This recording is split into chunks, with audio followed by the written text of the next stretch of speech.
Bonsoir à toutes et bonsoir à tous. Un rabbin orthodoxe séfarade franco-israélien, enseignant, chercheur formé à Jérusalem et à Boston, philologue, paléographe, codicologue, calligraphe, chanteur, herboriste, Gabriel Haggai, maître initiateur dans une tradition mystique non dualiste du judaïsme remontant à Moïse. Bonjour Gabriel Haggai, on dit comme ça? Bonjour Joël, on dit ouais, Gabriel tout simplement, ça va. Gabriel. Et puis bonjour à tous ceux qui vont nous écouter, qui nous écoutent. Alors en hébreu on dit les salutations traditionnelles, Shalom Aleichem, wa rahmeh Adonai u'virkato, que la paix, la miséricorde du Seigneur et sa bénédiction soient sur vous tous. Et là on est chez nous, on est chez moi dans mon L'herboristerie. herboristerie à Paris. Ça se voit. Bon, je répéterai pas la phrase que vous avez dit, hein, parce que je n'arrive pas à parler l'hébreu. C'est pas nous qui attendons le Messie, mais le Messie qui nous attend. Pour répondre à cette attente, seul l'établissement d'un monde de justice et d'amour attira à la rédemption, car la promesse faite au peuple juif a une valeur universelle. Porteur Hum. d'un savoir devenu d'autant plus précieux aujourd'hui, ces maîtres l'ont encouragé à dévoiler certaines doctrines et pratiques restées secrètes, de la réincarnation aux techniques d'incorporation des anges, depuis son herboristerie, vient de vous le dire, des hauteurs de l'Est parisien. Il nous invite toutes et tous à contribuer à la réparation du monde, le Tikkun, autour d'un livre qui est publié, qui s'appelle Itinéraire d'une initiation, le cheminement d'un rabbin kabbaliste de Gabriel Haggai. On peut parler du tikkun tout de suite, Gabriel. Alors ouais, le tikkun, donc ça vient de la racine hébraïque taqana, qui veut dire réparation, fixer les choses. Et donc, le tikkun, c'est ce qu'on va nommer dans notre tradition mystique, euh, tout ce qu'on fait pour le bien, tout ce qu'on fait dans le but positif de faire le bien, d'établir la fraternité, lutter pour la justice. Voilà, tout ce qu'on fait au niveau horizontal pour améliorer le monde, que ce soit au niveau collectif, au niveau individuel, au niveau sociétal, au niveau de l'environnement, tout ça s'appelle un tikkun, ça s'appelle une réparation, ça s'appelle en fait c'est un petit peu c'est le rôle que Dieu nous a donné quand il nous a incarnés dans ce monde, c'est d'être des acteurs divins dans ce monde. Et voilà, comme Dieu n'intervient pas lui-même de manière personnelle, ben, Alors, vous dites qu'il y a un aspect trop méconnu de la mystique juive, loin des fantômes ésotériques. Ce n'est pas un dictionnaire de Kabbale, votre livre, on est d'accord. Alors, quelles ont été vos motivations pour écrire ce livre? mes motivations pour écrire ça, c'est à présenter un judaïsme euh, auquel on n'est pas habitué dans le monde francophone, surtout en France. Moi, c'est le judaïsme dans lequel j'ai grandi, hein, c'est le judaïsme qui est orthodoxe. On est religieux, mais en même temps, c'est pas un judaïsme ultra-orthodoxe comme les gens peuvent en avoir l'habitude, ni un judaïsme lié à un mouvement politique comme le sionisme. Notre identité juive ne passe pas par l'État d'Israël. Et donc voilà, c'est ce judaïsme-là, qui est un judaïsme très ancien, qui était le judaïsme de nos grands-parents, nos arrière-grands-parents, il a disparu avec la modernité quand on a été exilé de nos pays orientaux, du Maghreb, du Proche-Orient, du Moyen-Orient, de l'Extrême-Orient. Euh, et surtout dans le monde francophone, c'est un judaïsme qui a pratiquement complètement disparu. Et donc voilà, ma motivation, c'était de montrer ce judaïsme, que ce judaïsme est toujours là, que c'est un judaïsme intéressant, c'est un judaïsme universel, inclusiviste, humaniste. Voilà, un judaïsme auquel on n'est pas habitué ici en France, parce que celui qui accède le judaïsme, l'image qu'on a, celle qui accède aux médias, dans le grand public, c'est soit des gens qui sont issus de nos institutions juives, qui sont noyautés par le sionisme, cette servilité envers Israël, soit qui sont ultra-orthodoxes, rigoristes et qui ne représentent pas du tout la Torah. Parce que notre Torah, notre religion, normalement, elle devrait être, comme le dit la Torah, ça devrait être notre sagesse et notre intelligence aux yeux des peuples. Donc voilà, pour que ce soit une sagesse et une intelligence, bah, il faudrait déjà qu'on la montre.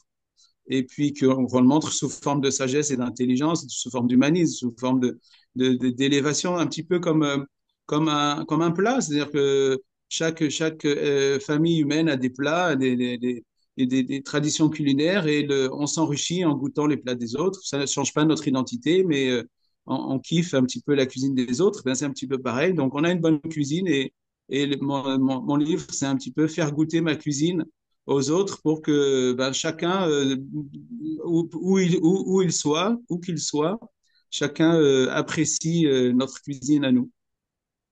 Alors, vous êtes un rabbin kabbaliste, hein, et vous écrivez que notre religion, enfin votre religion, ne se dénomme pas elle-même judaïsme, mais Torah. Mhm.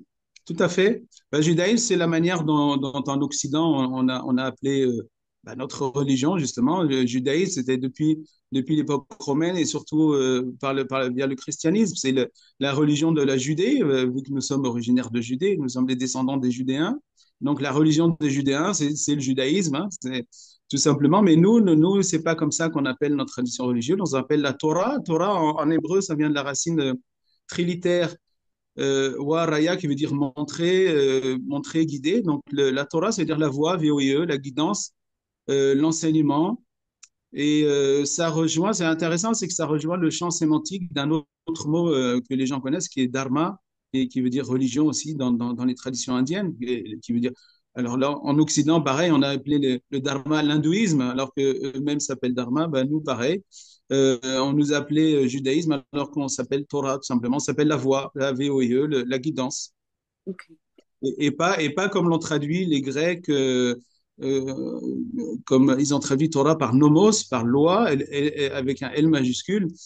Et du coup, ben, après, tous ceux qui ont utilisé les traductions à partir du grec et du latin ont une vision très légaliste de la Torah. On dit ah, c'est la loi avec un L majuscule, comme si Dieu était un grand légaliste et comme si le judaïsme, voilà, on serait plongé que dans des lois et puis le cœur serait pas important. Alors, dans votre livre, vous faites une transcription de l'hébreu en lettres latines. Donc, il y a un Ouais. tas de mots imprononçables et indéchiffrables en hébreu, mais vous mettez toujours la traduction en lettres latines qu'on puisse comprendre. Est-ce que vous pouvez nous parler de votre quadri-aïeul paternel et de sa tombe? Il y a beaucoup d'humour juif dans votre livre, hein. Oui, oui, eh ben, alors, paix à son âme, hein, c'était un grand kabbaliste. Alors, quand il est parti, à la fin de sa vie, il est parti d'Istanbul à Jérusalem pour décéder là-bas, tout simplement, pour être enterré. Et donc, il est parti au mont des Oliviers, hein, c'était là où il y avait un grand cimetière juif, creuser une tombe avec un ouvrier. Donc, et il a essayé la tombe, tout simplement. Il est descendu dans la tombe.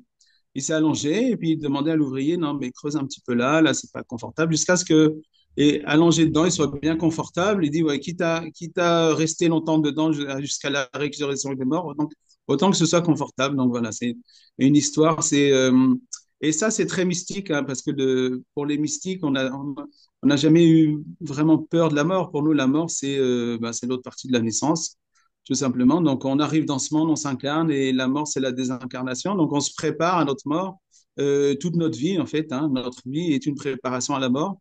Et donc, ce qu'on souhaite, c'est bien mourir et puis et après bien être bien mort, de manière à attendre tranquillement. Ouais. Oui, la réincarnation, vous l'abordez dans votre livre, hein, plus vers la fin, donc vous y croyez, hein. Oui, oui, c'est quelque chose de normatif dans mon judaïsme, dans notre judaïsme, le judaïsme des séfarades, le judaïsme mystique. Tout à fait. D'ailleurs en hébreu le terme s'appelle Gilgul. Gilgul, qui est un mot hébreu, hein, c'est pas quelque chose qu'on a pris ailleurs. Donc c'est bien, ça fait bien partie de notre tradition. Les âmes se réincarnent, c'est-à-dire que il y a la naissance, il y a la mort, et après la mort, ben, l'âme, en général, elle redouble, elle triple, elle quadruple mais jusqu'à ce qu'elle réussisse son incarnation. Voilà, donc Dieu, par miséricorde, nous accorde de redoubler. C'est pas juste on passe et puis on a un conseil de classe et puis ça marche pas quoi. Vous faites une différence entre la réincarnation et la résurrection. Oui, tout à fait. La résurrection, c'est la résurrection des morts.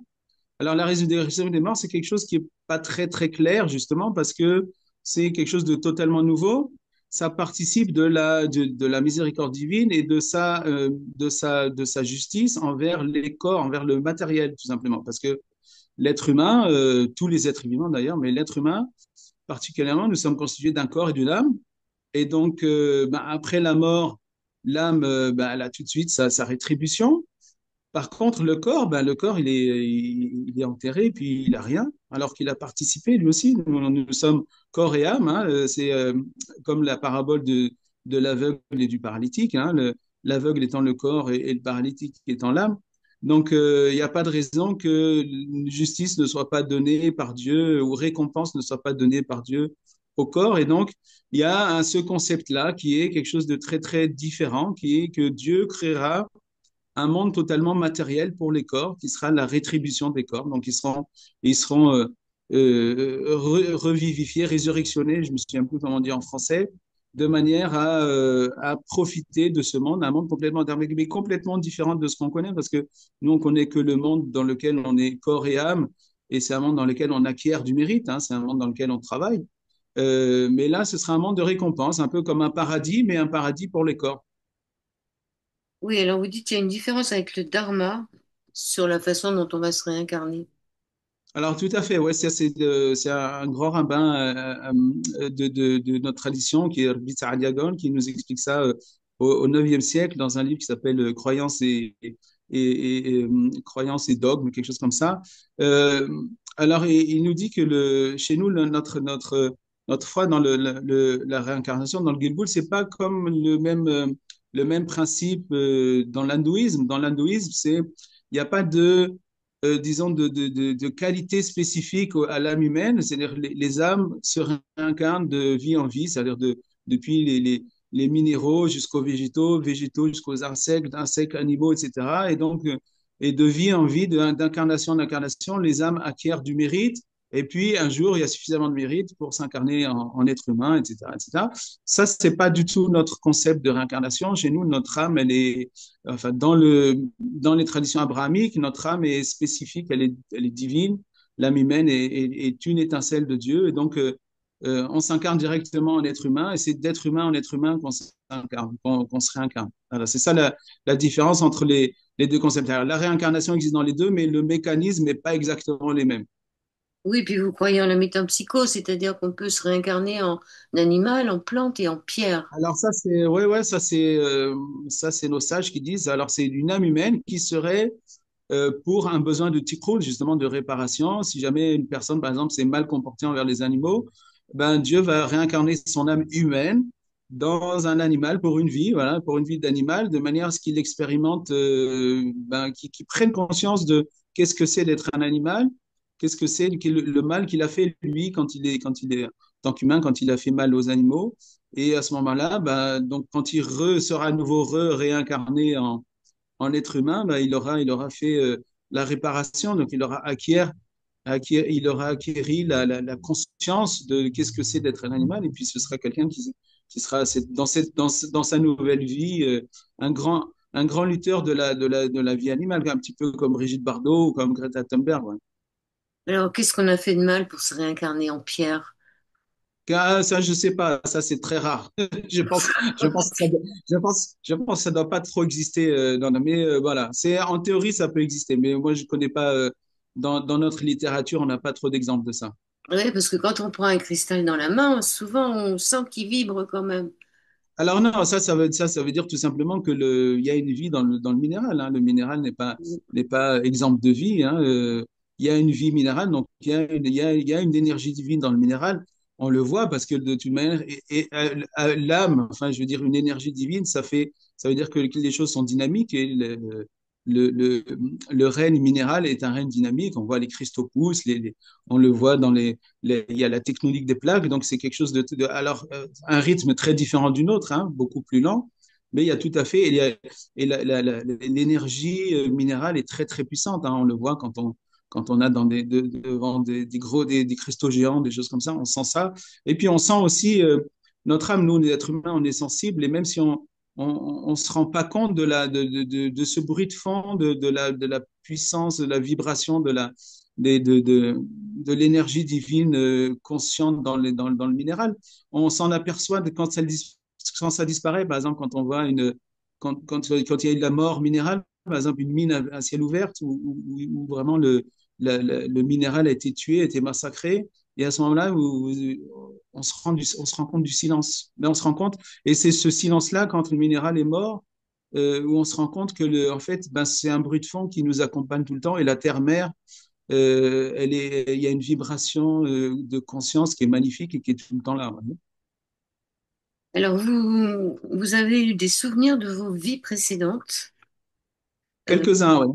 quelques-uns, et vous dites que dans votre religion, on ne cherche pas à connaître les incarnations actuelles des grands maîtres du passé. Ça prouverait qu'il y en a parmi nous. Oui, bien sûr, oui, oui, oui, oui, oui, oui, ça, à toutes les générations. Les âmes se perdent pas, donc il y en a, voilà. Et puis, de temps en temps, si la mémoire qu'on doit avoir de nos vies passées est pertinente pour cette incarnation-là, alors on peut avoir des mémoires, on peut avoir certaines choses qui sont là, ce qui est mon cas pour très peu de vie de mes incarnations précédentes, mais j'ai quelques bribes de souvenirs, donc ouais, c'est intéressant, ouais. Alors, que représente la barbe dans la mystique juive? Parce qu'on les voit quand même avec des grandes barbes. Ouais, alors chez nous, déjà, au point de vue juste littéral, la barbe, on est chez nous, c'est la beauté du visage de l'être humain, de l'homme, hein, pas de la femme, de l'homme. Donc, c'est ce qui différencie, j'allais dire, le genre masculin du genre féminin, c'est les poils des poils faciaux, mais au niveau plus profond, la barbe dans la mystique, elle représente le rahamim, c'est-à-dire la miséricorde divine. Et donc, alors chez les femmes, c'est la chevelure. Chez nous, c'est la barbe. Et donc, une barbe longue, si vous voulez, c'est symboliquement un appel à la miséricorde divine. Et certains kabbalistes, quand ils devaient faire des prières pour implorer la miséricorde divine, par exemple en Terre Sainte, pour implorer la pluie, certains avaient l'habitude de prendre dans les mains la barbe très très longue de quelqu'un qui avait jamais coupé sa barbe, de manière à dire voilà, voilà, ça c'est de la miséricorde, et la miséricorde implore la miséricorde. Moi, je te tiens, tu me tiens par la barbichette. C'est à quelque chose aussi qu'on a d'une manière très, très ludique. Alors, pourquoi vos synagogues sont si difficilement accessibles aux non-juifs? Ouais, alors normalement ça ne devrait pas l'être, hein. Une synagogue, c'est un lieu de prière, c'est un lieu de prière pour tout le monde, hein, pas seulement pour les juifs. Même à l'époque de notre temple à Jérusalem, le temple était ouvert aux non-juifs, hein. Les non-juifs pouvaient apporter des sacrifices à notre temple. Alors le problème en France et dans beaucoup de pays d'Europe, c'est un problème sécuritaire tout simplement, hein. Et donc, parce qu'il y a cette peur des attentats et des attaques antisémites que les synagogues, c'est un petit peu des bunkers, il faut montrer patte blanche. Et même moi, hein, quand je suis invité, par exemple, par des amis dans des quartiers ou dans des villes où j'ai jamais été, et donc je vais dans des synagogues où on me connaît pas, moi aussi, je subis un interrogatoire. Bon, moi, ça va vite, hein, parce que, évidemment, je suis de la maison, mais oui, c'est pour ça que je dis à mes amis, quand ils veulent aller, les amis non juifs qui veulent aller dans une synagogue, il faut prévenir à l'avance, essayer de contacter le président ou un secrétaire de la synagogue. Et maintenant, dire, voilà, je viens, je suis pas juif, mais je viens parce que j'aimerais participer au culte samedi, etc., etc., avec respect. Et à ce moment-là, normalement, on passe le sas, on passe les cerbères de la sécurité. Ouais. Alors, parlez-nous de votre première expérience mystique vers l'âge de 12 ans. Oui, oui, oui. Alors ça, c'était assez bah, complètement inattendu, bien sûr. Donc, je m'allonge, j'allais m'endormir. Donc, moi, j'étais toujours en train de rêvasser, d'imaginer plein de trucs avec une imagination débordante. Et soudainement, il y a comme une ouverture et je deviens tout. Je deviens le tout, c'est-à-dire le rien. C'est-à-dire, je suis complètement, je disparais, je me dissous dans la conscience absolue de l'univers. C'est-à-dire, je suis tout et je comprends tout. Il n'y a plus de je qui comprend. Il y a compréhension, il y a lumière, il y a amour. Et ça a duré certainement quelques secondes, ouais, 20, 30, peut-être une minute. J'étais dans cette extase, cette sortie, ouais, cette épiphanie. Ben, j'ai flippé quand même parce que c'était la première fois que ça m'arrivait, en tout cas dans cette incarnation. Et puis à un âge où on m'avait rien pas préparé, j'entendais pas ça. Donc voilà. Et ben finalement, je suis resté avec ça. Je me suis endormi. Et le lendemain, j'ai été voir mon père, qui était à mes yeux très sage. En tout cas, c'était quelqu'un qui connaissait beaucoup de choses. Et je lui ai dit, voilà, j'ai cette expérience de dissolution dans le grand tout. Il me dit, non, mais c'est juste un effet secondaire de l'endormissement. Mon père avait fait ça. Son, Mon père était médecin, paix à son âme, et avait fait son doctorat sur le sommeil. C'est un spécialiste du sommeil. Voilà. Donc, pour lui, c'était un effet secondaire de l'endormissement. C'était assez drôle. Moi, ça m'a pas convenu, hein, parce que c'était transformatif, cette expérience. Et alors, j'ai été chercher je ne trouvais pas dans ma tradition, personne ne pouvait m'expliquer. Donc, j'étais à la bibliothèque municipale chercher des bouquins. Les seuls bouquins que j'ai trouvés dessus, c'était les bouquins un peu bouddhistes sur le zen, sur le satori ou les choses comme ça.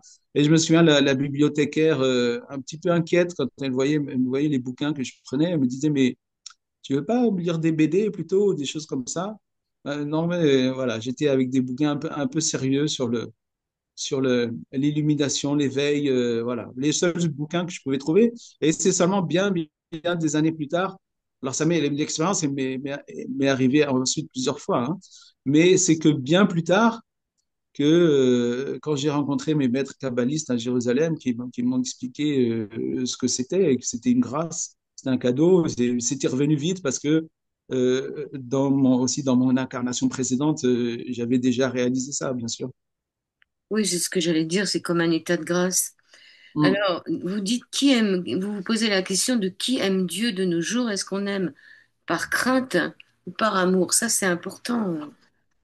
Qui Ouais, aime ça, Dieu? alors Oui, ça oui. c'est la question. Je me souviens parce que j'étais adolescent, je devais avoir 17 18 ans. J'étais dans un cours de Torah avec un rabbin, un vieux rabbin. Et donc, on étudiait Maïmonide, et Maïmonide parlait de l'amour de Dieu, hein. Chez nous, c'est quelque chose qui est dans nos sources. Donc, parler de l'amour de Dieu, et en commentaire, hein, ce rabbin-là dit, mais ouais, de nos jours, qui c'est qui fait les choses par amour pour Dieu, quoi? On fait toutes les choses par crainte. Et moi, innocemment, j'ai levé la main, j'ai dit, ben non, moi j'ai l'impression que je fais les choses par amour. Je fais les choses par amour pour Dieu. Je veux dire, c'est l'amour de Dieu qui me motive. Et il m'a regardé, il m'a dit, mais qui tu es toi?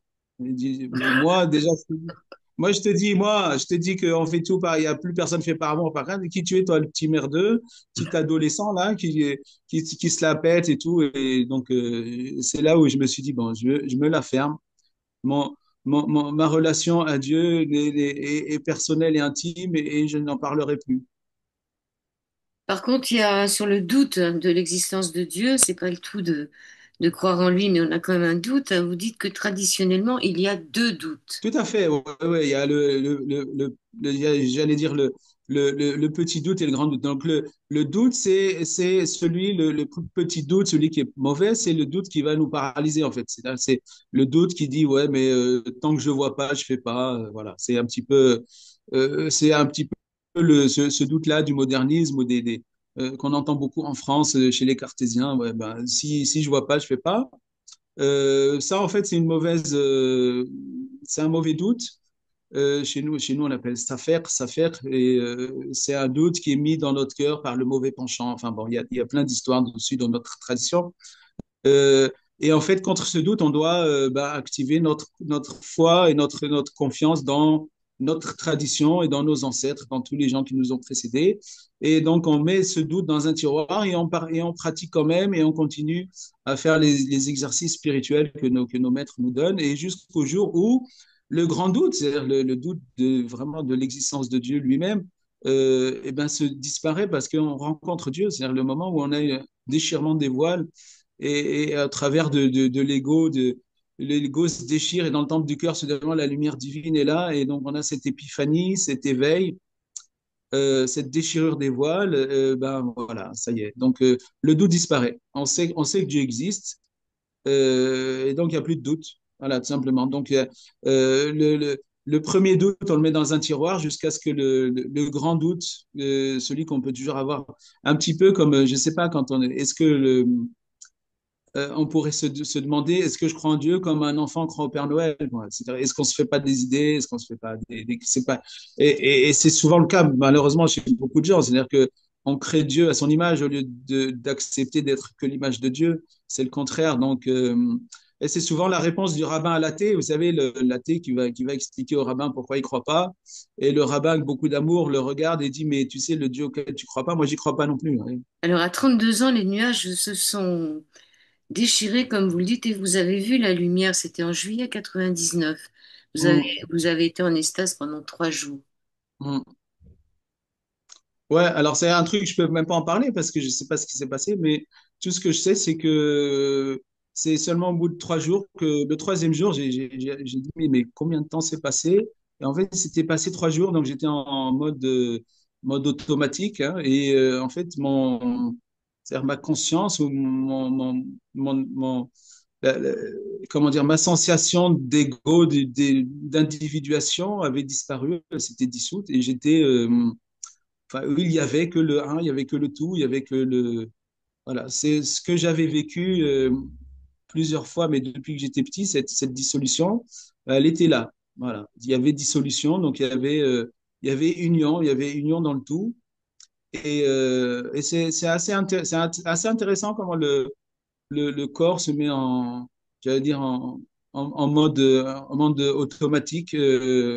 Voilà, je ne sais pas ce qu'il a fait, où est-ce qu'il a dormi, où est-ce qu'il a mangé, ce qui s'est passé, mais voilà, je suis revenu, mon corps était bon, j'étais pas tombé malade, j'étais pas tombé dans un fossé ou noyé ou quelque chose comme ça, donc ça va, c'était pas trop grave. Surtout que j'étais c'était à l'occasion d'une retraite spirituelle, donc c'était un petit peu, voilà, on était quand même un petit peu sécurisé.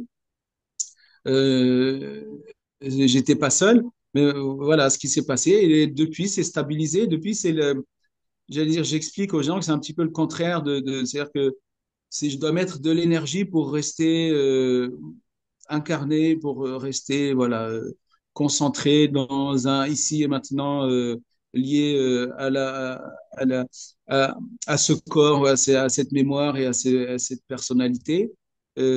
Parce que sinon, non, sinon, je me dématérialise, quoi. Enfin, je veux dire, ma conscience s'expande et puis voilà, je suis dissous dans le tout. C'est comme si les deux faces de la même pièce de monnaie étaient présents à chaque moment. Il y a l'absolu et il y a le relatif. Donc le relatif agit dans le relatif, mais la connexion à l'absolu, elle est toujours là. Vous avez toujours envie d'y retourner, finalement. On est mieux là-bas. J'y suis en fait. C'est-à-dire une fois qu'on y est, on y est. Ouais. Donc c'est pas c'est pas qu'on y retourne. Vous voyez, je vais vous raconter un petit truc très drôle. Donc j'ai un ami qui prend de la DMT, donc qui est une drogue qui est liée à l'ayahuasca, les choses comme ça, donc qui expande la conscience. Et bon, il est psychiatre, hein, et il m'en a amené à la boutique et il m'a dit, voilà, il dit, oui, lui, ça aide beaucoup certains de ses patients, etc. C'est des expériences mystiques un peu. Et il me dit, est-ce que tu veux essayer? Bon, il a une sorte d'inhalateur comme ça. Donc, voilà, je prends une petite bouffée, ça fait rien. Et du coup, je règle la machine. Je prends vraiment une très, très grosse bouffée, un truc que lui, il prend jamais, il donne jamais, quoi. Et il me regarde avec des yeux genre, oula, qu'est-ce qui va se passer? Et en fait, il se passe rien. Et il se passe rien. J'ai juste les jambes un petit peu faibles, donc je m'assois. Donc, c'est mon corps qui agit. Et, et en fait, je lui explique, mais en fait, je suis tout le temps dans cet état, en fait. Donc, entre guillemets, ça m'a rien fait parce que j'y suis déjà de l'autre côté. Donc, j'essaie de lui expliquer que les drogues, toutes ces substances-là, c'est un petit peu comme des marteaux-piqueurs qui vont faire un trou dans les structures mentales pour faire passer, pour s'apercevoir qu'il y a de la lumière de l'autre côté. Donc, ils traversent le béton armé des structures mentales, de l'ego, de l'identification. Et les gens voient la lumière, mais c'est voilà, un trou très artificiel. Et moi, j'ai pas de mur du tout. Voilà. Donc, moi, je suis tout le temps dans cette lumière-là. Donc, si on donne un marteau-piqueur faire un trou, il fait un trou nulle part, vu qu'il n'y a rien à faire de trou. Je suis en pleine lumière. Voilà, c'est un petit peu l'histoire. Et ça rejoint une autre histoire un jour aux États-Unis, c'est aussi un enseignant spirituel, un ami à moi, Surya Das, qui m'avait raconté dans les années 70, des étudiants américains avait, avait fait goûter du LSD à un lama bouddhiste, un lama tibétain, un vieux lama. Et donc, bah, ils étaient un petit peu, sans lui faire connaître, hein, sans qu'il sache, à ses dépens. Et ils attendaient vraiment que le lama tripe, qu'il y ait quelque chose. Et en fait, après plusieurs heures, il se passait rien. Le lama, il était toujours pareil. Et donc, comme avec moi, quoi, c'est Souriette, donc il m'a raconté, les étudiants sont venus le voir, on dit, mais maître, on vous a donné du LSD et il s'est rien passé. Et le lama, il dit, mais moi, je suis tout le temps comme ça. Je suis tout le temps dans cet état-là, il n'y a pas besoin de me donner de la drogue. Bon, alors vous avez connu plusieurs mouvements, hein. Le premier étant le bloc des fidèles, que je dis en français. Boucher-Mounim, ouais. Boucher-Mounim. Après vous Ah avez oui, en été dans un, Israël, oui, en Israël. vous avez été dans un centre d'études approfondies de la Torah et vous avez quitté ces mouvements-là parce que vous les trouviez trop, trop quoi. Alors, ouais, alors le Boucher-Mounim, c'est un mouvement, c'est les religieux sionistes, hein, c'est un petit peu ce qui est de nos jours est au pouvoir dans l'État d'Israël, avec Smotrich et la bande et tous ceux qui soutiennent la politique ultra-sioniste de Netanyahou. Euh, En fait, c'est-à-dire moi j'ai grandi quand même avec une base religieuse que j'ai reçue surtout de mes grands-parents, et à leur âme. Et donc, j'étais un peu vacciné contre les extrémismes. Et le Gouche Mounim, en fait, on instrumentalisait la religion pour nous fanatiser, pour transformer en ultrasionistes, pour nous transformer les gens en colons et s'installer dans la Palestine occupée euh, en utilisant des arguments religieux, mais de manière fallacieuse, hein, c'était complètement tordu. Et donc, ben, moi, j'ai été dans ce mouvement parce que c'était un mouvement qui accueillait les Français. Enfin, je veux dire, il y avait des mouvements, enfin, je veux dire, des, euh, des, euh, il y avait des branches francophones pour ceux qui arrivaient, ce qui était mon cas. J'avais 18 ans, donc j'étais un jeune francophone. Donc, j'étais dans la fraction francophone. Euh, C'était juste pour des facilités que j'avais été là-bas et je me suis vite aperçu que c'était toxique et c'était du n'importe quoi. C'était vraiment de la profanation de notre belle tradition, hein, de rendre notre tradition religieuse fanatiquement politique, enfin ultranationaliste, raciste, etc. Donc évidemment, j'ai quitté ce milieu, mais je l'ai quitté, mais je l'ai vu de l'intérieur, donc ça me permet de juger et pour aller dans l'autre extrême. C'est là que j'ai été cette fois-ci, ben, malheureusement, c'est ce qu'on nous offre, hein, c'est plus dans l'ultra-orthodoxie, les gens un petit peu rigoristes. Donc, c'est de la Torah, c'est pas des gens sionistes, hein, c'est de la vraie Torah, mais ils sont un petit peu rigoristes et un petit peu trop littéralistes, et ils oublient souvent la mystique, ils oublient souvent de mettre le fond dans la lettre, dans la forme, de mettre la lettre de mettre le sens dans la lettre. Et j'ai prié vraiment pour trouver un maître mystique, quoi, des rabbins qui pourraient m'expliquer vraiment la Torah profonde, la vraie Torah, que j'ai trouvé, que j'ai fini par trouver. Mais voilà, ça m'a pris quelques années quand même. Oui, alors est-ce que vous pouvez nous parler du Messie? Est-ce qu'il y a un futur Messie, de la fin des temps, de l'eschatologie? Ouais, Et il existe deux sortes de Messie, il dit.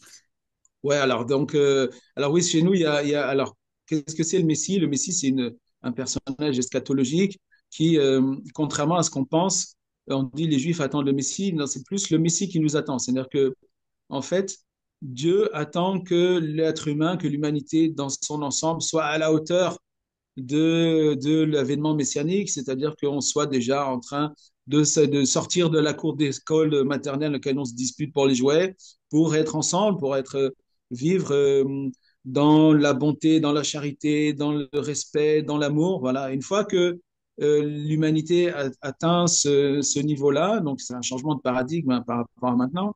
À ce moment-là, le Messie se dévoile, c'est-à-dire Dieu dévoile le Messie qui est un petit peu le saut, c'est-à-dire un petit peu comme les hirondelles qui arrivent après le printemps. C'est pas les hirondelles qui ont amené le printemps, c'est juste le printemps qui a amené les hirondelles. Ben, c'est pareil. Donc c'est le changement de paradigme de l'humanité qui amènera le Messie et pas le contraire, contrairement à ce qu'on croit. Et ça, c'est basé sur une histoire de chez nous, un grand kabbaliste, un grand mystique a demandé au prophète Élie. Donc, le prophète Élie, c'est un ange, hein, c'est le seul, le prophète qui est monté vivant aux cieux, donc qui est devenu un ange. Et donc, il avait une visite mystique du prophète Élie de manière quotidienne. Et un jour, il demande au prophète Élie où il est le Messie. Le Messie lui dit, bah, et le prophète Élie lui dit, le Messie, le Mashiach, il est, il est aux portes de Rome. Ça, c'est aussi il y a des symboles. Hein, donc, il est aux portes de la modernité, si vous voulez. Donc, il est parti dans un voyage mystique aux portes de Rome. Il rencontre le Messie, etc., parmi les lépreux. Et il lui demande, Matai Morevo, quand est-ce que vous viendrez, mon Seigneur? Et le Mashiach lui répond, Hayom, en hébreu, aujourd'hui. Donc, ce rabbin est tout content, il attend le Messie vient pas. Le lendemain, ce rabbin, quand il rencontre à nouveau le prophète Élie de manière mystique, il lui demande, mais le Messie que tu m'as envoyé voir, c'est pas le Messie, parce qu'il m'a raconté n'importe quoi. Il m'a dit, Ayo, mais il n'est pas là. Et le prophète Élie explique à ce rabbin, il lui dit, non, non, écoute, tu n'as pas compris, parce que Hayom, c'est juste une citation d'un verset. C'est un verset des psaumes. Hayyom im beqolo tishma'u. C'est-à-dire, aujourd'hui, si vous écoutez ma voix, sa voix, c'est la voix de Dieu, c'est-à-dire que la venue du Messie, elle est conditionnée à est-ce que nous, l'humanité, écoutons la voix de Dieu ou pas? Voilà, tout simplement. Donc, si nous écoutons la voix de Dieu, le Messie vient et se dévoile immédiatement. Alors, ça veut dire quoi? Ça veut dire que à chaque génération, il y a des messies potentiels. C'est pour ça qu'on dit qu'il y a deux sortes de messies.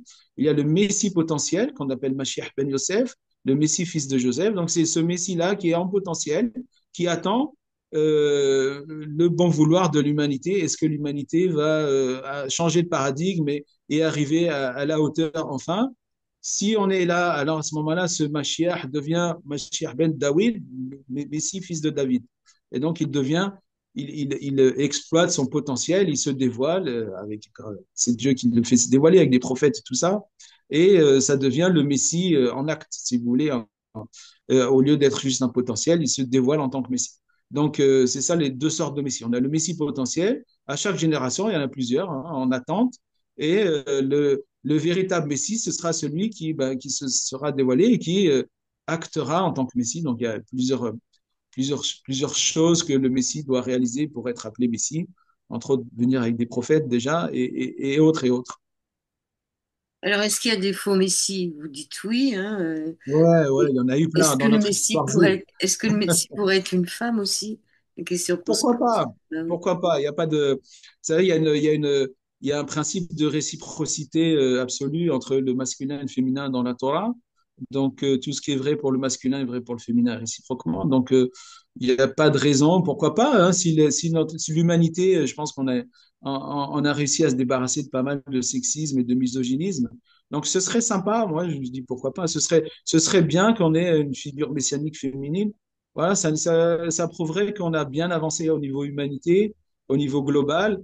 Et puis, ouais, une femme a une certaine énergie qui peut être bien. Je ne parle pas de Thatcher et d'autres, mais voilà, pourquoi pas? Pourquoi pas? Que pouvez-vous dire à propos du temple de Jérusalem, du dôme du rocher, sa destruction? Ouais, ouais. Alors, vous savez, on dit toujours que le temple de Jérusalem a été détruit, ce qui est vrai. Donc, il y a eu deux destructions du temple de Jérusalem. La première par les Babyloniens en moins 500 et quelques. La deuxième par les Romains en 70, par le Titus, l'empereur Titus. Et donc, on dit que le temple sera reconstruit, le temple de Jérusalem sera reconstruit par le, par le Mashiach, par le Messie. Mais il se trouve que nous, dans notre tradition mystique, le temple, le bâtiment du troisième temple, la troisième reconstruction du temple est déjà là.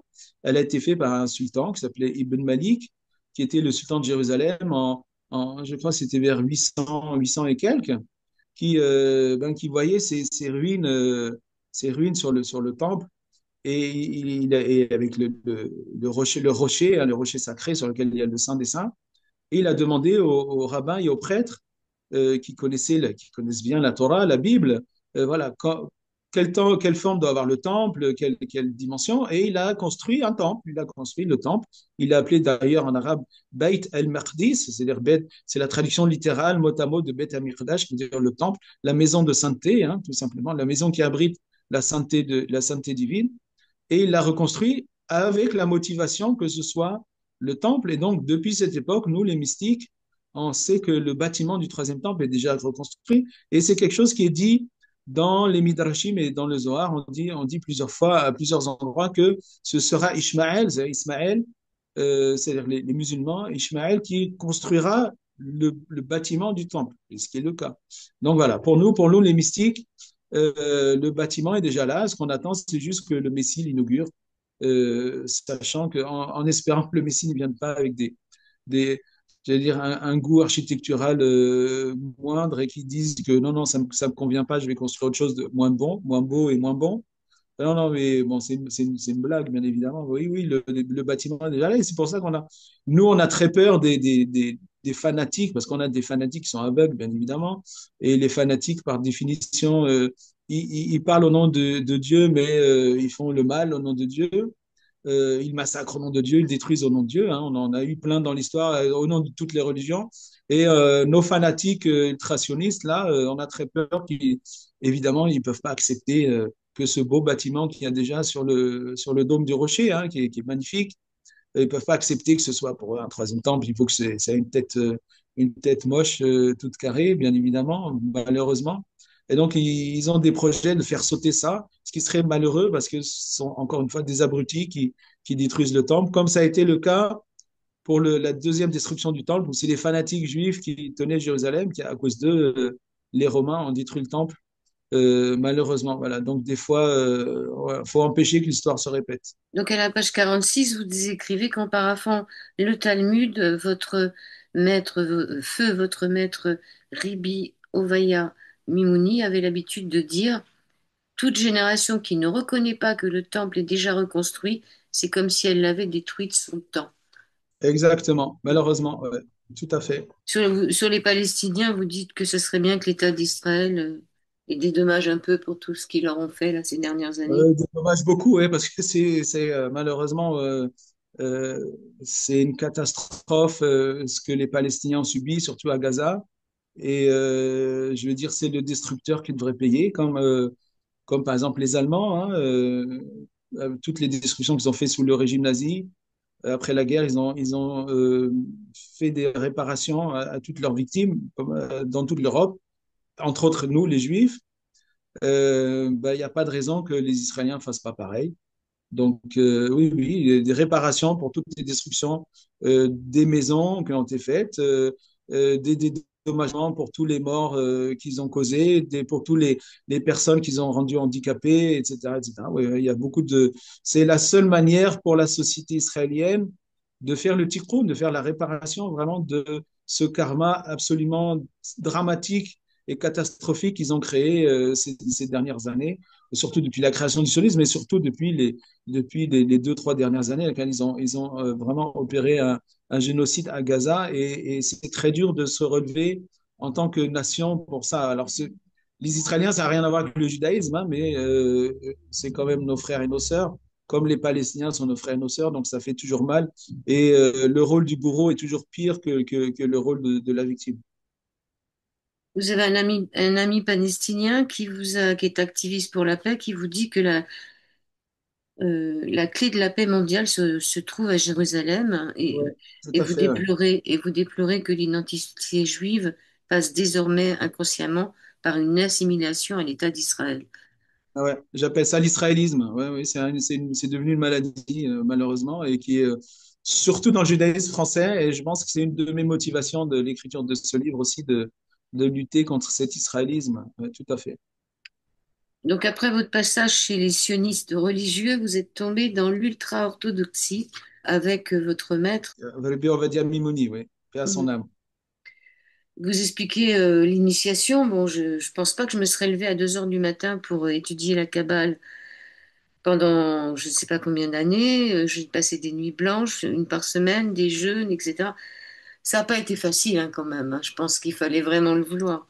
Non, c'est pas facile. Non, non, c'est ça. C'est la motivation, c'est vraiment la motivation du mystique, c'est la rencontre avec le divin, c'est l'union avec le divin, et ça permet d'avaler la pilule, c'est-à-dire de se lever tôt, vraiment de travailler, de casser toutes nos structures mentales, tout ce à quoi on s'identifie.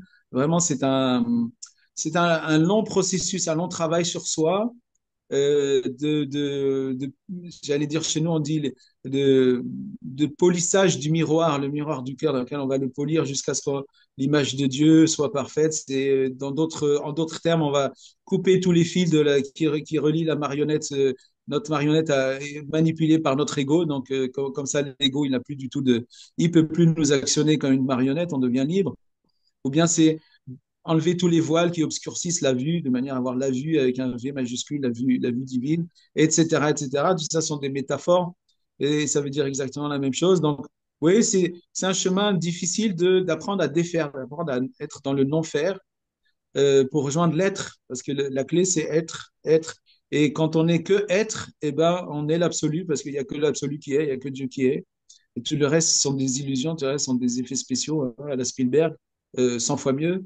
Et, et donc, voilà, c'est un travail, entre guillemets, un travail difficile de déconstruction, de défaisage, dans lequel, oui, on fait des jeûnes, on fait des nuits blanches, on se lève tôt, on fait des retraites spirituelles dans le noir, etc., etc., de manière à petit à petit à, à être uni avec cet absolu divin qui est partout. Quand votre maître Ribi Ovadia est décédé, vous avez récupéré toute une collection de manuscrits qui datent de très très longtemps, Alors, dans lesquels... j'ai pas récupéré, mais quand Rabbi Ovadia était vivant, de son vivant, j'allais recopier chez lui la collection qu'il a eue. Non, non, j'ai pas eu, il m'a rien légué. C'est Alors, resté dans sa famille. alors, vous dites qu'il y a des erreurs intentionnelles, comme à un Mm. moment dans le livre, vous mettez un processus pour chasser les démons, on viendra dessus plus tard, et vous dites il y a des erreurs intentionnelles justement pour ceux qui ne sont pas vraiment des kabbalistes.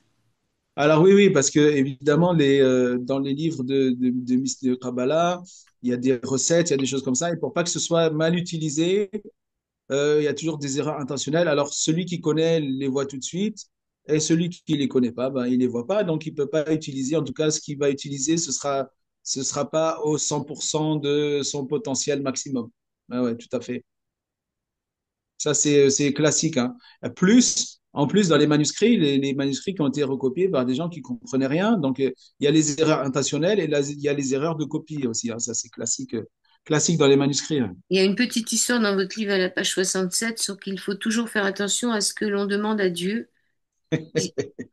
Vous pouvez la raconter vite fait Ouais, ou... voilà, c'est un rabbin, un vieux rabbin yéménite qui est rentré chez lui vendredi après-midi pour passer Shabbat. Donc, il était dans un village, il rentre à la ville et il fait chaud, voilà. Et il prie, il demande à Dieu, il dit, bah, j'aimerais vraiment un cheval. Mon Dieu, amène-moi un cheval, ça va m'aider, comme ça je rentre plus vite, je suis moins fatigué. Et quelques minutes plus tard, il entend des bruits de galop et voilà, il y a un cheikh musulman avec plusieurs chevaux et entre autres un poulain. Et le cheikh là-bas, il me dit, ah, juif, ça fait bien que tu sois là parce que j'ai une de mes juments là qui vient de mettre bas et le poulain est un peu faible. Faut que je le ramène à la ville, à l'écurie. Donc, si tu vas porter mon poulain. Et donc, voilà, le rabbin, c'est le rabbin qui a porté le cheval jusqu'à la ville. Donc, donc c'est ça, il faut faire toujours attention. Donc, sa prière a été entendue. Dieu lui a envoyé un cheval, mais c'est le cheval qui est monté sur lui plutôt que le contraire. Vous avez un chapitre sur la prière, les prières rituelles et sur les femmes qui doivent au moins en accomplir une par jour. Et vous dites que celui qui prie doit diriger son cœur vers le ciel et ses yeux vers le sol. Mhm. C'est Tout en, à fait. c'est pourquoi? C'est pour être pour l'humilité. Oui, oui, et puis c'est parce que Dieu est partout, Dieu n'est pas spécialement au ciel. C'est le cœur qui se connecte avec le ciel. Si vous voulez, le ciel, c'est pas le ciel physique. Donc oui, oui, on garde les yeux au sol parce que voilà, c'est pour pas que les gens croient qu'on serait en adoration sur le ciel, sur le soleil, sur la lune ou sur des arbres. Non, non, on reste concentré sur le sol, voilà, sur soi. Et quand on a le regard en bas et on est comme ça, on n'est pas, il n'y a pas des choses qui viennent après un peu nous faire penser à autre chose. Si on lève les yeux, ben, on dit, tiens, il y a un oiseau, tiens, il y a des choses, tiens, il pleut, tiens, il y a des nuages, voilà. Donc, Enfin, le but, c'est quand même de rester concentré. Ouais. Tout à fait. Il peut y avoir de la transe dans le judaïsme, la possession par un ange. Ouais, alors ça, c'est des choses que ça fait partie des choses que je dévoile, qui m'ont étonné quand j'ai été initié à ça. Hein. Moi, je pensais, quand j'étais petit, je pensais que la transe, c'était juste dans certaines, les religions africaines ou les religions genre Chamanisme. brésiliennes, voilà, le chamanisme sous une autre forme, etc. Et puis, je m'aperçois que non, bah, notre tradition là aussi, et c'est en allusion, voilà, ça s'appelle, chez nous, ça s'appelle Ibour, Sod Ibour, le secret du Ibour, c'est-à-dire Ibour, c'est-à-dire d'incorporer, de faire rentrer que l'ange rentre en nous un petit peu comme un fœtus rentre et dans l'utérus, donc la, la, la, la présence de l'ange est dans le cœur de cette manière, donc ça s'appelle Ibour, ça s'appelle voilà, l'être enceinté. Chez nous, on est enceinté par l'ange. Enceinte comme être enceinte. Hein. Alors, s'entraîner à mourir, invoquer l'ange de la mort, selon vos quatre morts symboliques, nos quatre morts symboliques, la lapidation, la crémation, la décapitation et la strangulation. Ouais, ouais, ouais, ouais, ouais. Alors ça fait partie de ce qu'on disait que on travaille avec la mort, hein. On apprend de notre vivant à mourir. On s'entraîne à mourir. Et donc, on va pour pas être, j'allais dire, après la mort, pour pas être surpris, parce que le monde désincarné est un monde très différent de ce monde-ci. Hein. Il y a déjà la dimension du temps est pas la même, l'espace, ça n'a rien à voir. Donc c'est un petit peu, ce serait comme si quelqu'un qui a l'habitude de marcher que sur la terre, on le prend, on le jette dans l'océan et ben, la personne va se débattre parce qu'elle va essayer de marcher sur de l'eau sur laquelle on peut pas marcher. Il va pas comprendre qu'on peut nager, qu'on peut plonger, qu'on peut se diviser. Voilà, pas seulement se déplacer sur du plan, mais dans un espace. Voilà, c'est quelque chose de très différent. Euh, et donc, ben, on s'entraîne avant de notre vivant à mourir, tout simplement. Et traditionnellement, donc, on a quatre morts symboliques qui sont celles que vous avez dites, Siqila, Salafat, Harir ou Haneq. Et donc, avec ces morts-là, on va invoquer l'ange de la mort et on va mourir selon ces morts, entre guillemets, hein, de manière atténuée, mais on va vraiment expérimenter la sortie de l'âme du corps dans les mains de l'ange de la mort. Voilà, tout à fait. Donc, on expérimente un petit peu cette sortie de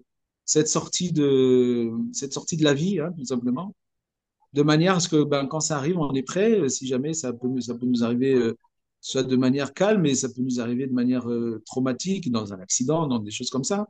Donc, ben, on est prêt justement à ce passage. On sait ce qui va se passer. Donc, on est, voilà. Et puis, c'est souvent une mémoire, ceux qui ont l'habitude de ça. En fait, on a mouru plein de fois déjà. Donc, c'est juste retrouver des choses qu'on connaît déjà. Ça me rappelle le livre des morts tibétains où on s'exerce justement à mourir et à être dévoré par les oiseaux. Est-ce qu'on peut prononcer le nom de Dieu? Oui, bien sûr, le don de Dieu est tout à fait prononçable. Hein. Alors chez nous, son petit nom, son prénom, le prénom de Dieu, c'est ce qu'on appelle le tétragramme, qui est écrit de quatre lettres, Yod, He, Waw, He.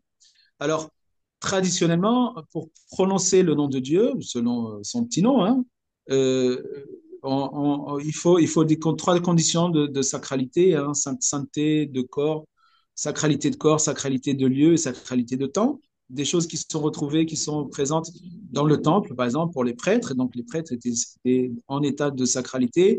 Et donc, dans la liturgie sacerdotale du temple, le nom de Dieu, Yod, He, Wav, He, le tétragramme, était prononcé comme il doit se prononcer, hein, tout simplement. Et quand l'audience entendait cela, elle se prosternait en disant Baruch Shem Kevod Malchut Olam Waed, que soit béni la splendeur de la puissance de Dieu pour l'éternité. Donc, c'est quelque chose qui était connu à l'époque, mais par respect, vu qu'on n'est pas tout le temps dans cet état de sacralité, traditionnellement, on remplace le tétragramme par une autre lecture, soit on dit Adonai, c'est-à-dire notre Seigneur, soit on dit Elohim, Dieu, tout simplement, mais on ne va pas prononcer le tétragramme tel quel selon ses lettres. Voilà, et ça, c'est dans toutes les branches du judaïsme. Vous avez par exemple la branche samaritaine. Samaritain, ça fait quand même plus de 2500 ans, 2700 ans qu'on est séparés. Pareil, eux aussi, le tétragramme, ils le prononcent, c'est que les prêtres qui le prononcent dans certaines conditions. Sinon, dans la liturgie synagogale comme la nôtre, ils remplacent le tétragramme par, alors ils disent Shema, Shema, c'est en araméen, ça veut dire le nom, le nom. Donc à la place, ils disent, à la place du tétragramme, ils disent le nom, comme on dit le Seigneur. C'est pareil chez les Caraïbes, c'est pareil chez nous. Donc voilà, c'est quelque chose de très ancien, parce on a vraiment un très grand respect. Donc quand on dit le nom ineffable de Dieu, c'est pas, il n'est pas ineffable par nature, c'est pas, il n'est pas c'est-à-dire imprononçable par nature, il est imprononçable par respect. Il est tout à fait effable, il est tout à fait prononçable, mais on ne le prononce pas, c'est out of respect, c'est par respect pour Dieu, tout simplement. Concernant la divination, est-ce que vous avez le droit de faire de la divination ou de la Alors, médiumnité aussi? non, médiumnité et divination, c'est deux choses différentes. Divination, c'est à partir du présent, prévoir l'avenir de quelqu'un, ça non. Ça, c'est pourquoi? Parce que on considère que même si on dit, même si on a une épée aiguisée sur la gorge, que personne ne désespère de la miséricorde divine. Voilà. Donc, jusque il y a pas le destin n'est pas gravé dans le marbre et à chaque moment, nos actions peuvent changer les choses. Donc, ça sert à rien c'est contre-productif même de prévenir l'avenir. Et même en psychologie, on sait que les prédictions entraînent les choses qui arrivent. Moi, je sais même au niveau médical, hein, je me souviens c'est un exemple qu'on raconte en fac de médecine où c'est en oncologie, quelqu'un après avoir un examen d'une tumeur qu'il avait, on lui a dit, bah, écoute, c'est très grave, vous avez que quelques semaines à vivre, et le mec est mort au bout de quelques semaines, alors que il s'était trompé et il lui avait donné le résultat d'un autre, et sa tumeur était bénigne. Et donc, des fois, on fait venir les choses simplement psychologiquement parce qu'on a dit qu'elles seraient comme ça, alors c'est assez spécial. Donc, non, nous, divination, c'est prévenir l'avenir, c'est interdit, ça fait partie des pratiques interdites, mais la médiumnité, ça n'a rien à voir. Médiumnité, c'est obtenir un maximum d'informations, même spirituelles, même ésotériques, par rapport à la condition d'une personne. C'est-à-dire savoir, personne, elle peut avoir peut-être des sortilèges sur elle ou un certain bagage karmique ou dans lequel il faut faire certaines actions dans ce monde pour faire le tikkun, faire la réparation de cela. Bon, alors ça, on peut aider. On a plusieurs outils pour nous aider pour ça, oui. Mais la divination, non. Donc, on fait pas quand on regarde les lignes de la main, c'est pas pour prévenir l'avenir, c'est pour faire un diagnostic du présent. L'astrologie et le choix du prénom, ça c'était intéressant aussi dans votre livre. Ouais, ouais, ouais, oui, tout à fait. Alors il y a plusieurs choses qui sont importantes pour, j'allais dire la personnalité de l'incarnation. Entre autres, l'astrologie a une certaine influence, hein, la date de la naissance. Et donc, par rapport à l'astrologie, le prénom, il faut qu'il y ait un prénom adéquat parce que le prénom, c'est aussi un petit peu le programme qu'on va mettre dans la machine qui s'est incarnée, dans l'être humain qui s'est incarné. Et donc, pour que le programme soit adéquat avec son influence astrologique au moment de sa naissance, on essaie de choisir des prénoms en accordance. Donc, nous, on a des manières de calculer, des choses comme ça euh, pour dire. Alors, souvent, les parents ils viennent avec une liste de prénoms. Ils disent, voilà, on aimerait donner ça, ça. Et puis, nous, on élimine ceux qui sont vraiment mauvais par rapport aux dates. Et on dit, voilà, celui-là, c'est bon, mais celui-là, c'est pas bon. Il y a un chapitre sur la sexualité avec l'histoire drôle du disciple qui se cache sous le lit de son maître pour apprendre comment on fait. On n'en parlera pas plus. Vous avez changé beaucoup de métier tous les 10 ans, hein.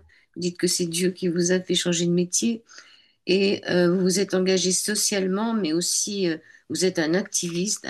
On vous appelle le rabbin rouge et noir. Ouais, ça c'est en France, ouais, tout à fait. Ça, c'est un petit surnom que certains de mes amis activistes m'ont donné, ouais. Tout à fait. Rouge, c'est-à-dire c'est vraiment au niveau social et noir, c'est vraiment au niveau politique, ouais, tout à fait. Je suis plutôt l'anarchie ou c'est surtout le fait d'avoir cette confiance absolue dans l'être humain et la confiance dans l'auto-organisation des êtres humains parce que notre nature est bonne. Et, bon, et mon côté rouge et noir est bien évidemment inspiré par ma spiritualité, par ma religion. C'est pas, donc, c'est pas exactement le rouge et le noir du modernisme et de la politique moderne, mais c'est issu de toute notre tradition biblique et thoraïque, ouais, tout à fait. Est-ce qu'on peut être anarchiste et royaliste en même temps? Ouais, c'est ce que j'explique dans le livre, justement, parce que mon anarchisme est un anarchisme de la Torah, et la Torah, justement, elle propose aussi un système politique qui est basé sur sur le roi, c'est le monarchisme royal, donc héréditaire, et ça a des bons côtés, c'est une proposition, hein. En tout cas, c'est le Messie. Le Messie, ce sera un roi, ce sera le début, le recommencement d'une lignée royale. Euh, Ça a un avantage quand il y a quelque chose d'héritier. Un héritage, c'est que les personnes, en général, ils essaient de faire fructifier leur héritage plutôt que comme par exemple avec l'ultracapitalisme libéral, sans se soucier, c'est du court-termisme et sans se soucier des choses à long terme. Et donc, on va détruire la planète plutôt que de la passer en héritage à nos enfants. Ouais, donc, l'héritage, ça a quelque chose de cette motivation de faire hériter à nos enfants. Je pense, c'est une motivation pour qu'on rende les choses en meilleur état que ce qu'on les a reçues. Oui, j'ai bien aimé votre passage sur le royalisme. Alors, vous êtes devenu gérant d'une herboristerie avec le fondateur de l'association Tout est un, Gérard Ben Merzoug, que nous avions accueilli sur cette antenne. Je fais un petit coucou. Alors, c'est quoi cette association Tout est un? Ben, c'est une association qu'on a fondée il y a plusieurs années. Et bah voilà, en fait, c'était de donner une structure à notre engagement spirituel et notre engagement spirituel qu'on peut appeler, disons, vertical, donc l'esprit, vers le haut, mais qui, bien évidemment, a besoin d'être mis en pratique de manière horizontale, c'est-à-dire de manière sociétale. Donc, qu'est-ce que ça nous entraîne, qu'est-ce que ça nous pousse à faire pour arranger, pour faire le tikkun justement de la société. Et donc voilà, c'est une structure qui nous permet ça, dans laquelle ben, Gérald Ben Merzoug, lui aussi je lui fais un petit coucou, lui fait beaucoup pour l'association. Alors c'est surtout au niveau des satsang, c'est-à-dire de l'enseignement spirituel. Et donc c'est ben, les gens font des dons à l'association. Et moi j'étais plutôt dans le pôle dépenses, c'est-à-dire dans le pôle nourriture, le pôle donc maraude. Et avec l'association on a une cuisine volante, et à l'époque pendant plus de 10 ans on a fait des grands repas au moins une à deux fois par mois pour entre 100 et 300 personnes, voilà, à chaque fois essentiellement dans les centres d'accueil d'urgence, et des fois des maraudes alimentaires dans la rue. Ouais, tout à fait. Ouais. Quand l'herboristerie ou l'herboriste qui a fondé l'herboristerie où je suis, après 42, presque 43 ans de bons et loyaux services, a pris sa retraite. Et comme c'était un voisin de Gérald, et puis nous on le connaissait depuis longtemps, ben, il nous a dit, écoutez, si vous voulez reprendre, c'est maintenant, ce serait mieux. C'est dommage que ça disparaisse. Et donc avec l'association, ben, on a gratté nos fonds de tiroir et créer les structures qu'il fallait pour qu'on puisse reprendre. Voilà. Et c'est moi qui ai repris. Donc j'ai laissé tomber l'université laquelle j'enseignais pour me vêtir de la casquette d'herboriste. Voilà. Donc je suis herboriste maintenant, ça fait 5 ans. Vous êtes hostile à la chasse et à la corrida et vous recevez des personnes en consultation privée, donc dans votre herboristerie où vous allez les voir, que Dieu vous envoie pour des nettoyages spirituels et des soins ésotériques. Vous avez des outils pour cela et tout ça, vous le faites gratuitement. Vous travaillez sur la sorcellerie, sur la protection. Entre autres, Ouais, ouais, ouais. entre autres. Bah, c'est-à-dire que les gens qui viennent me voir, ils ont beaucoup d'afflictions qui sont pas nettoyables par la médecine ou par la psychologie, des choses comme ça. Donc, moi, je suis le recours ésotérique, hein, et malheureusement, enfin, je veux dire, il y a beaucoup de personnes. Ouais, on est dans une époque où vraiment la société, les gens en général ont besoin de se nettoyer sur ces choses qui, des fois, passent de génération en génération. Parce que la sorcellerie, les gens ne savent pas, mais il y a un engagement et il y a des petits caractères, hein, que les gens ne lisent pas. Et donc, les intérêts sont payés de génération en génération. Et voilà, il y a des symptômes qui sont connus, comme par exemple quand toute une fratrie ça marche pas ni au niveau travail, ni au niveau conjoint, ni au niveau santé, etc., etc. C'est qu'il y a quand même un gros indice qu'il y a eu de la sorcellerie dans une génération précédente qui n'a pas été nettoyée, donc il faut faire des nettoyages. Et puis il y a toujours la jalousie, malheureusement, dans certaines cultures. Hein, je pense à la culture maghrébine ou à la culture ouest-africaine. Beaucoup de voilà, dès que les gens, c'est un manque de foi. Hein, on se dit, ben si quelqu'un a, au lieu de se dire, ben tant mieux pour lui, on se dit, ben s'il a, c'est que ça nous enlève, nous on l'a pas. Et ce qu'il a, c'est ce que nous on n'a pas. Et donc si on lui empêche de l'avoir, alors ça nous reviendra. Voilà, c'est bête, mais c'est la base des gens qui vont chercher les sorciers ou faire de la sorcellerie. Alors il y a des trucs en général, c'est assez primitif. Hein, je veux dire, c'est assez simple. Et puis des fois, très rarement, je tombe sur de la sorcellerie élaborée. Ça, des gens qui ont des sorciers qui ont lu plus que juste l'introduction du grimoire, quoi, ouais, qui connaissent. Donc de temps en temps, on a des trucs assez élaborés. Ouais, tout à fait. Oui, vous parlez des Chédines, les Le entités. Chédim, ouais, j'ai Chédim. Ouais. Ce qui m'a intéressé aussi, c'est qu'il y a une contradiction à la page 127 qui garde son amour jusqu'à 1000 générations, qui pardonne l'iniquité, la transgression et le péché, mais qui ne tient point le coupable pour innocent, et qui punit l'iniquité des pères sur les fils et sur les fils des fils, sur la troisième et sur la quatrième génération. Mm. Voilà. Et puis il y a aussi le fait, on ne fera point mourir les pères pour les fils, et l'on ne fera point mourir les fils pour les pères. On fera mourir chacun pour son péché. On a ça Tout à aussi dans fait. la Bible Ah avec. oui, c'est la même Bible, hein, c'est la Ouais, Torah, c'est la ouais, Bible. Hein. ouais. Donc, bien évidemment, a priori, ce serait une contradiction. Donc, on dit, bah, Dieu se contredit, mais non, en fait, c'est juste une allusion à la réincarnation. Et donc, quand on parle de mettre la faute sur plusieurs générations, en fait, c'est juste l'âme qui se réincarne, mais qui a toujours son bagage karmique. Et ce bagage-là, ben, il faut, dans cette incarnation, faire le tout pour le réparer, justement sachant que le mécanisme avec Dieu, c'est pas un mécanisme punition, récompense, non, c'est un mécanisme élévation de conscience, prise de conscience. Le but, c'est de prendre conscience. Et quand on prend conscience, à ce moment-là, le karma, au lieu d'être victime de ce cycle action-réaction, on devient pro-action. Et donc, on arrive à transcender ce karma et le dissoudre. Et alors, soit le dissoudre, soit le transformer, j'allais dire, dans quelque chose de positif. Hein. On a dans notre tradition, on a ce concept du repentir. Donc, si on se repent pour nos fautes, à ce moment-là, nos fautes sont annulées. Alors, ça, c'est le repentir, j'allais dire, normal, moyen. Mais on peut avoir un repentir tellement par amour de Dieu, du divin, que même les mauvaises actions se transforment en bonnes actions. Et donc, on se retrouve avec un capital. Voilà, donc c'est ce qu'on cherche, c'est ce qu'on recherche de faire dans cette vie, c'est-à-dire de transformer tout ce bagage karmique, au niveau de l'annuler, de le rendre nul et même de le transformer en lumière, en contraire, de faire je appelle ça de l'aïkido spirituel. Est-ce que ce serait c'est des malédictions finalement? Est-ce que la malédiction, ça, on se la porte à soi-même? Oui, tout à fait. La malédiction, en fait, c'est juste, j'allais dire, la malédiction, c'est le bâton. C'est le bâton. C'est-à-dire que vous avez deux manières de faire avancer un âne, c'est la carotte et le bâton. Alors, et Ouais. nous, comme on est centré sur l'âne que nous sommes, donc la carotte que Dieu nous donne pour nous faire avancer dans la bonne direction, on appelle ça la bénédiction.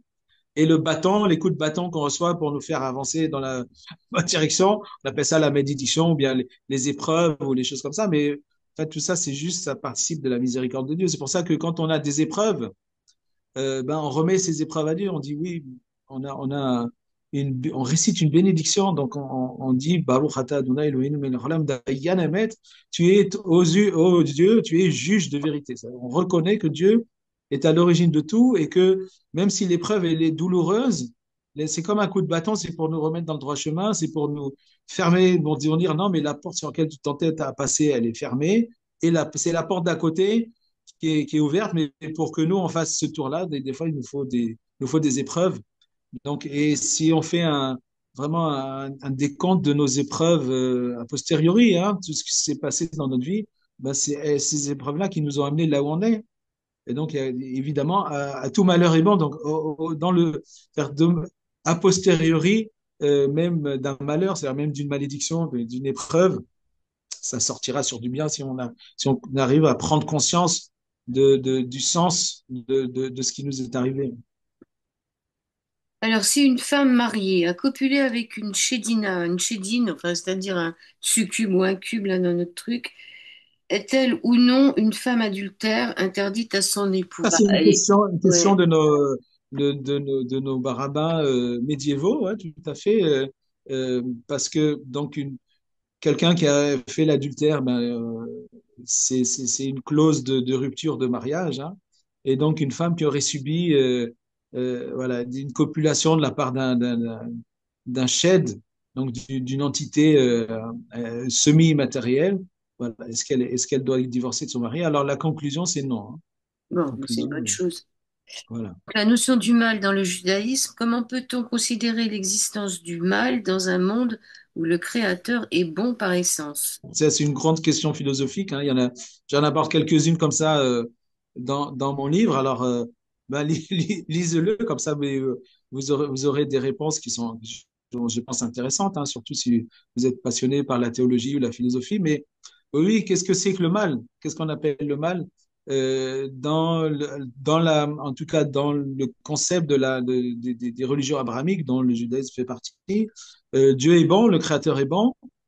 Et donc, un créateur bon et juste, qu'est-ce que c'est le mal? Qu'est-ce qu'on appelle mal? C'est-à-dire, qui est la cause du mal? Il n'y a rien en dehors de Dieu. Chez nous, il y a pas de domaine du bien et de domaine du mal qui serait un domaine du mal qui serait indépendant, comme dans certaines religions un peu dualistes, où il y aurait un Satan qui est l'adversaire de Dieu. Il n'y a pas d'adversaire de Dieu. Dieu est le seul qui a le pouvoir. Tout ce qui arrive n'arrive que par la volonté de Dieu. Donc, quand quelque chose de mal arrive, qui est à l'origine de ça? Qu'est-ce que ça veut dire? Et qu'est-ce que ça veut dire dans cette optique non dualiste de l'absolu qui est absolument bon? Ouais. Tout à fait. Dernière question, est-ce qu'il y a le hasard ou le destin et le libre arbitre? Qu'est-ce que vous en pensez de tout ça? Est-ce Ouais, qu'on a c'est le magnifique. choix? Voilà, ça fait partie de l'autre grosse question. Euh, C'est-à-dire que vu que rien n'arrive sans la volonté de Dieu, est-ce qu'on a vraiment le libre arbitre? Voilà. Et il se trouve que la réponse, en tout cas notre réponse, et c'est ce que je développe dans le livre, vous verrez les pages là-bas avec les sources, c'est que oui, oui, nous sommes absolument libres, hein.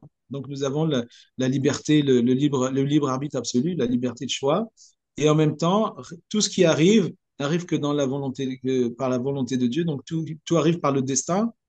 Et donc, c'est Dieu qui marie à chaque moment la libre volonté avec le destin. Donc, si quelqu'un fait une mauvaise action, Dieu va s'arranger pour que cette mauvaise action arrive chez celui qui doit recevoir une mauvaise action pour X raisons karmiques du destin. Et réciproquement, celui qui fait une bonne action, Dieu va s'arranger pour que cette bonne action arrive à celui à qui cette bonne action doit arriver. Et donc, vous voyez la difficulté. Et ça répond à ce que, parce qu'on dit, voilà, Dieu a créé le monde en 6 jours, il s'est reposé, enfin, il a cessé de créer le septième. Et donc, qu'est-ce que Dieu fait? Et ben, nos sages disent, ben, en fait, Dieu accouple les couples, c'est-à-dire il accouple, il marie le libre arbitre au destin. Voilà, c'est ça ce qu'il fait. Ça, c'est quelque chose, il n'y a que un hyper calculateur absolu qui peut faire ça pour des milliards et des milliards d'individus dans le monde. Accoupler le libre arbitre absolu avec le destin, avec le sens absolu. Ça, rien n'arrive sans que Dieu ne le veuille. Je vais donner le titre du livre. Le titre du livre s'appelle Itinéraire d'une initiation, le cheminement d'un rabbin kabbaliste de Gabriel Haggai, Hagai, tréma. L'éditeur, il faut aller le chercher directement chez l'éditeur, hein. Je crois que je l'ai Alors, trouvé. vu de l'esprit, mais alors vu de l'esprit, le vend pas, mais il est vendu sur tous les sites de vente en ligne de livres francophones, sauf Amazon. Amazon, il n'est pas sur Amazon, mais il est distribué par Belles Lettres, BLDD, Belles Lettres et Distribution et Diffusion. Et donc, vous le trouvez à la Fnac, à Joseph Gibert, voilà, vous pouvez le commander sur les grands sites de librairie, sauf Amazon. On peut vous retrouver dans votre Dans mon herboristerie arboretum. et vous avez un site internet, quelque chose.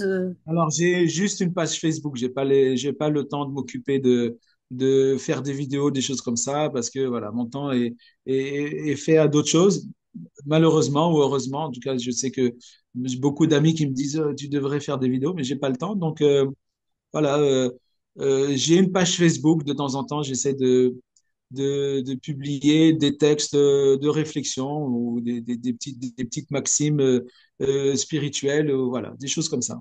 Je vous avais contacté aussi pour le 11-11 à 11 heures pour si on pouvait faire quelques minutes pour la paix dans ce monde, ce serait pas mal.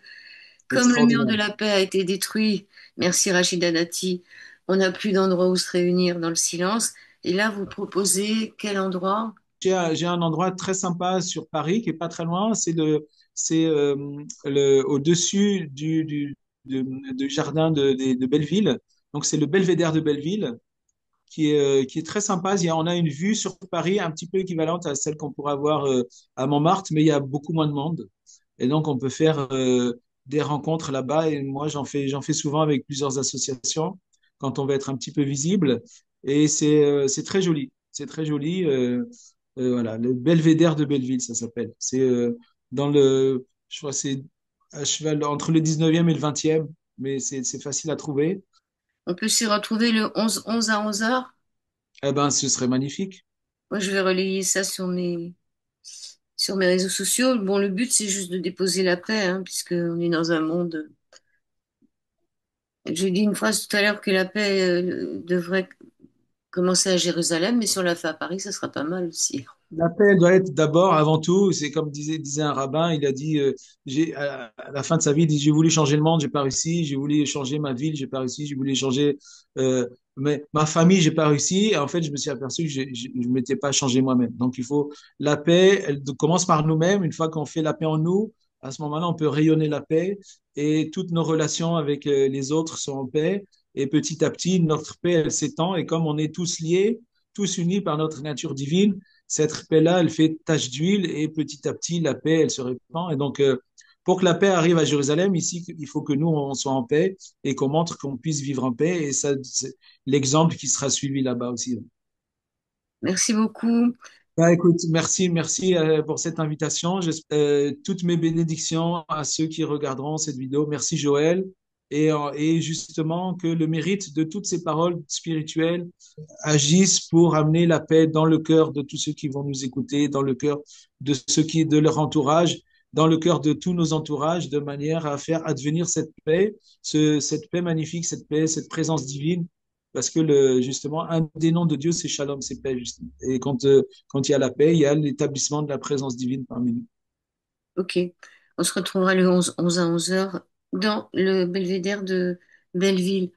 Et si les gens se déplacent pas, ben, ils le font par la pensée, mais qu'ils soient. C'est bien qu'on soit ensemble aussi, Tout à fait, tout à qu'on soit fait. physiquement. En ce qui concerne les soins, vous n'êtes pas trop prêt à prendre beaucoup de monde, hein. Vous Alors précipitez moi, pas trop. j'ai que le lundi de libre. Donc, c'est le lundi qui est dédié à recevoir les gens. Et bah, voilà, il y a une liste d'attente. Là, actuellement, j'ai quelques spots qui sont libres encore en décembre. Mais souvent, voilà, les gens, ils réservent déjà plusieurs mois à l'avance pour être sûr d'avoir quelque chose qui leur convienne. Et voilà, donc prenez contact avec moi via Facebook, par exemple, via Messenger. Et puis, on peut convenir d'un rendez-vous et faire ce qu'il faut. Tout à fait. Ok. Merci beaucoup. Merci Joël, merci à tous. Merci Gabriel.